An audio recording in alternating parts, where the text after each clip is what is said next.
Zero Malabar സഭ major archbishop Ernakulam Angamaly അതിരൂപതയ്ക്ക് വേണ്ടി സ്ഥാപിച്ച സ്പെഷ്യൽ ട്രിബ്യൂണലിനെ മരവിപ്പിക്കാൻ കൂരിയായ്ക്ക് കഴിയുമോ? സ്പെഷ്യൽ ട്രിബ്യൂണൽ നിലനിൽക്കെ ട്രിബ്യൂണൽ പരിഗണനയിലിരിക്കുന്ന കേസ് പൂർത്തിയായെന്ന് വിശദീകരണം നൽകാൻ എറണാകുളത്തെ കൂരിയ അംഗമായ PROയ്ക്ക് ആരാണ് അധികാരം നൽകിയത്? മുൻ അപ്പസ്തോലിക് അഡ്മിനിസ്ട്രേറ്റർ കൂദാശവിലക്ക് ഏർപ്പെടുത്തിയ വൈദികരെ കാനോനിക നിയമങ്ങൾക്ക് വിരുദ്ധമായി പള്ളികളിൽ നിയമിച്ചത് വിവാദമായിരുന്നു.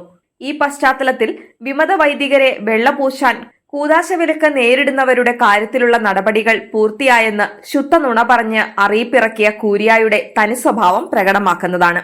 വിശ്വാസികളെ തെറ്റിദ്ധരിപ്പിച്ചിട്ട് PRO ഒരു കാര്യം കൂടി പറയുന്നു: തെറ്റിദ്ധാരണ പരത്തുന്ന പ്രസ്താവനകളിൽ നിന്ന് ഒഴിഞ്ഞു നിൽക്കണമെന്ന വിചിത്രമായ അഭ്യർത്ഥന.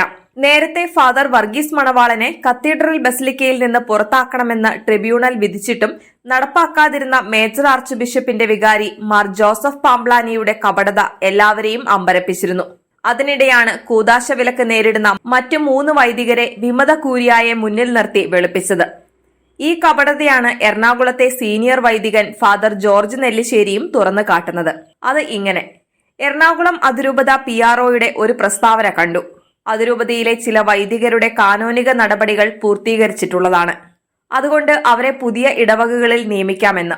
എങ്ങനെയാണ് അവ പൂർത്തീകരിച്ചത്? എന്ത് നടപടിക്രമങ്ങളാണ് അതിനുവേണ്ടി സ്വീകരിച്ചത്?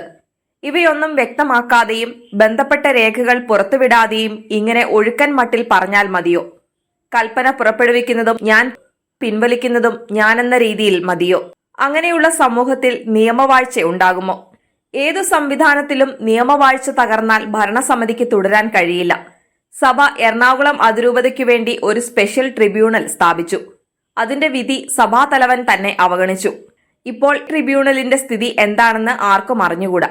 അവിടെ നിയമവാഴ്ച ഉണ്ടെന്ന് പറയാനാകുമോ? ഏകീകൃത കുർബാന എന്ന സിനഡ് തീരുമാനം നടപ്പിലാക്കാനുള്ള ശ്രമങ്ങളാണ് ഇവിടെ നടക്കുന്നത്.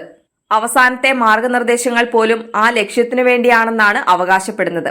അതിന്റെ 10ാം വകുപ്പ് അനുസരിച്ച് ഏകീകൃത കുർബാന നടക്കുന്ന പള്ളികളിൽ അത് തടസ്സം കൂടാതെ നടക്കണം. അങ്ങനെയിരിക്കെ മരുത്തോർവട്ടം ഇടവകയിൽ നടന്നത് എന്താണ്? ഏകീകൃത കുർബാന മാത്രം വർഷങ്ങളായി നടക്കുന്ന അവിടെ പോയി 2 സിഞ്ചല്ലൂസുമാർ ഞായറാഴ്ചകളിൽ ഒരു കുർബാന ജനാഭിമുഖമായി അർപ്പിക്കുന്നതിനുള്ള ധാരണയിൽ ഒപ്പിടിച്ചുവത്രേ. ഇത് നഗ്നമായ നിയമലംഘനമല്ലേ? സിഞ്ചല്ലൂസുമാർക്ക് നട്ടെല്ലുണ്ടെങ്കിൽ ഈ വിധത്തിൽ കൽപ്പന കൊടുക്കണം. മേലിൽ കൽപ്പനകളൊന്നും ഉണ്ടാവുകയില്ല. എല്ലാം പരസ്പര ധാരണയോ ഉഭയകക്ഷി സമ്മതമോ പ്രകാരമായിരിക്കുമെന്ന് വ്യക്തമാക്കട്ടെ. അപ്പോൾ നമ്മൾ പുതിയ യുഗത്തിൽ പ്രവേശിച്ചുവെന്ന് കണക്കാക്കിക്കൊള്ളാമെന്ന് നെല്ലിശ്ശേരി അച്ഛൻ പറയുന്നു.